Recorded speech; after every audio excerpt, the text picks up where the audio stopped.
जाजपुर जिला परिषद सम्मेलनी कक्ष जुग्म जन अभियोग शुणाणी शिविर। आज जाजपुर जिला प्रशासन पक्षर जुग्म जन अभियोग शुणाणी शिविर जिला परिषद सम्मेलनी कक्ष अनुष्ठित हो अभियोग शिविर में उपस्थित रही अतिरिक्त जिलापाल श्री युधिष्ठिर नायक जनसाधारण विभिन्न आपत्ति अभियोग शुणाणी करते। विभागीय अधिकारी माने अभियोग गुड़िक जांच करेंगे और जो मैंने योग्य अच्छा से यथा संभव समस्या समाधान कराजियो बोली अतिरिक्त जिलापाल प्रकाश करते।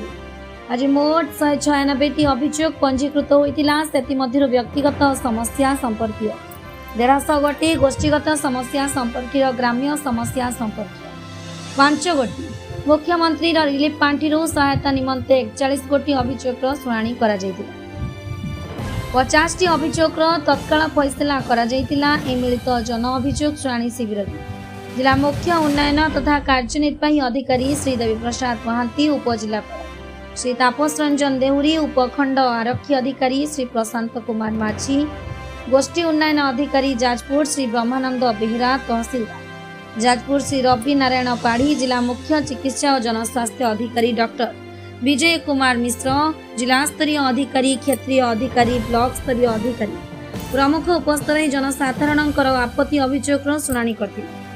जिला प्रशासन पक्षर बिंझारपुर ब्लॉक जड़े दिव्यांग हिताधिकारी को व्हील चेयर प्रदान करा। ब्यूरो रिपोर्ट ओम मीडिया।